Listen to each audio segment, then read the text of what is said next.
Hello students, so in 10th class our first chapter is chemical reaction and equation. Clear बच्चे? तो हमें chemical reaction and equation को समझने से पहले बेटा केमिकल चेंज और फिजिकल चेंज का पता होना चाहिए। फिजिकल चेंज क्या होता है बेटा? The change in which no new substance is formed. Clear? जैसे suppose I will say tearing of paper, paper को आप फाड़ोगे तो वो रहेगा तो पेपर ही ना, तो that is called the physical change. Clear? और केमिकल चेंज क्या होगा? The change in which new substance is form. इस चेंज में एक नया सब्सटेंस फॉर्म होता है, उसको हम क्या बोलते हैं? Chemical change. जैसे suppose I will say burning of paper, if you burn the paper then ash will be formed. अगर आप पेपर को जलाते हो तो क्या मिलती है? राख मिलती है। ऐश मींस राख, तो मतलब पेपर किसमें कन्वर्ट हो गया? राख में। तो वो क्या हो गया? Chemical change. क्लियर? तो यहाँ पर जो केमिकल रिएक्शन है that is related to the chemical change. तो यहाँ पर केमिकल रिएक्शन है that is related to the chemical change. तो कैसे डिफाइन करेंगे हम सिंपल लैंग्वेज में केमिकल रिएक्शन को? The reaction which is due to the chemical change, कि वो रिएक्शन जो कि केमिकल चेंज की होने की वजह से होती है उसको हम क्या बोलते हैं? Chemical reaction. और you can also say that it is the process by which two or more substances react with each other to form new substance, to form that is new substance with different properties। वो क्या कह रहे हैं कि जब दो या दो से ज्यादा सब्सटेंस आपस में रिएक्ट करते हैं और क्या बनाते हैं? एक नया सब्सटेंस बनाते हैं, लेकिन जो नया सब्सटेंस बनता है उसकी प्रॉपर्टीज क्या होती है? डिफरेंट होती है। कैसे? देखिए suppose I will give an example A plus B which gives C। Clear बच्चे? तो आपने एक चीज ध्यान रखनी है कि ये जो आपके पास साइड होती है that is left hand side and this one is the right hand side. Clear? Left hand side में जो ये चीजें होती है A B, यहाँ पर कुछ भी हो सकता है, ठीक है, कोई भी सब्सटेंस हो सकते हैं। क्लियर? तो उनको हम क्या बोलते हैं? रिएक्टेंट्स। क्या बोलते हैं? रिएक्टेंट्स। और जो राइट हैंड साइड में होते हैं उनको हम क्या बोलते हैं? प्रोडक्ट्स। क्लियर बच्चे? इतनी बात क्लियर है? तो अब वो क्या कह रहे हैं? केमिकल रिएक्शन के अकॉर्डिंग देखिए कि जब दो या दो से ज्यादा सब्सटेंस आपस में रिएक्ट करते हैं और एक नया सब्सटेंस देते हैं तो उसकी प्रॉपर्टीज इनसे क्या होती है? डिफरेंट होती है। आ रही बस समझ?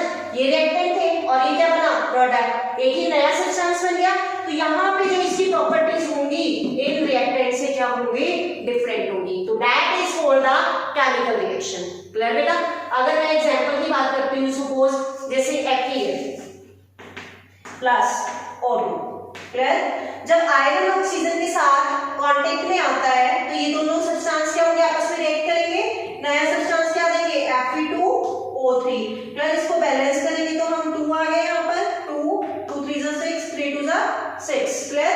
तो इस तरीके का आपके पास एक नया सब्सटेंस बन जाएगा। यहाँ पर क्या था? आयरन था, यहाँ पर क्या था? ऑक्सीजन था। जब इन दोनों ने कंबाइन किया तो आपको क्या दे दिया? आयरन ऑक्साइड दे दिया। तो इस आयरन ऑक्साइड की प्रॉपर्टीज इनसे क्या होंगी? बिल्कुल डिफरेंट होगी। क्लियर? जैसे बहुत अच्छा एग्जांपल मैं आपको देती हूँ, अगर आप घर में मिल्क यूज करते हैं, उसको आप गर्म करते हैं, बॉयल करते हो ना, उसमें थोड़ा सा खट्टा ऐड कर देते हो, ठीक है? खट्टा ऐड करने के बाद वो किसमें चेंज हो जाता है? बताइए? दही में। क्लियर? कर्ड में चेंज हो जाते हैं ना। तो मतलब मिल्क किसके कांटेक्ट में आया? खट्टे के कांटेक्ट में। ठीक है? जब आपने उसको नॉर्मल टेम्परेचर और प्रेशर में रखा हुआ, तो जब उसके कांटेक्ट में रखा तो मिल्क ने खट्टे के साथ रिएक्शन करी और किसमें कन्वर्ट कर दिया? कर्ड में। अब मिल्क की प्रॉपर्टीज अलग है, ठीक है, और कर्ड की प्रॉपर्टीज अलग है। क्लियर? तो वो क्या होगी? That is chemical reaction. समझ आ रही है बेटा बात? ऐसे ही आपके पास ये है, आयरन है, जब ये ऑक्सीजन के कांटेक्ट में आता है तो क्या फॉर्म करता है? आयरन ऑक्साइड फॉर्म करता है। क्लियर है? कर लोगे केमिकल रिएक्शन क्या होती है? क्लियर? हम रिएक्टेंट को कैसे डिफाइन करेंगे? The substance which is written on left hand side are called the reactants and the substance which is written on the right hand side that is called the products. Clear? कर लोगे? यहाँ मैं लिखूं, लिख देती हूँ। चलो यहाँ पे रिएक्टेंट्स क्या होते हैं? रिएक्टेंट्स देखिए यहाँ पे रिएक्टेंट्स की definition, the substance which is written on left hand side that is called the reactant। clear? Products को कैसे लिखेंगे हम? the substance which is written on right hand side, that is called the products. Clear है बेटा?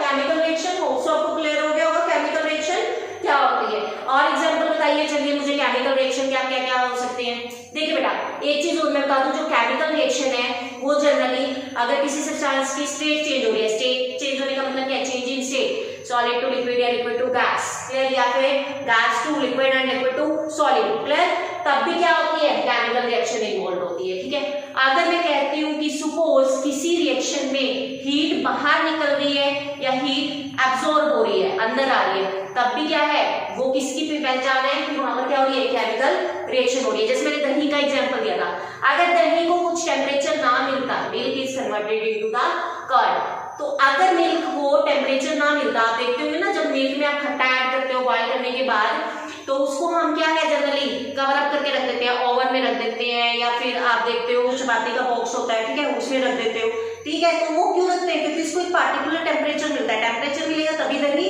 जमेगी। आपको पता है ना, गर्मियों में दही जल्दी जम जाती है एज कंपैरेटिवली टू सर्दी, ठीक है ना, तो सर्दियों में दही लेट जमती है, क्यों, टेम्परेचर क्या होता है, कम होता है, और गर्मियों में टेम्परेचर ज्यादा होता है, तो दही जल्दी जम जाती है, तो इसलिए वहां पर क्या हो रहा है, हीट एब्जॉर्ब हुई है, क्लियर। कुछ रिएक्शंस ऐसी होती है जिसमें से हीट बाहर निकलती है, तो वो भी क्या है, केमिकल रिएक्शंस का एग्जांपल है, क्लियर है बच्चे।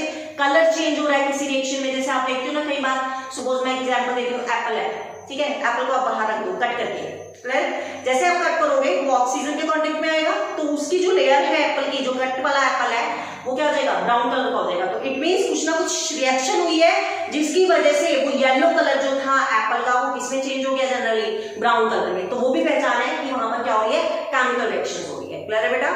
चलो कर लोगे केमिकल रिएक्शंस, चलिए आगे।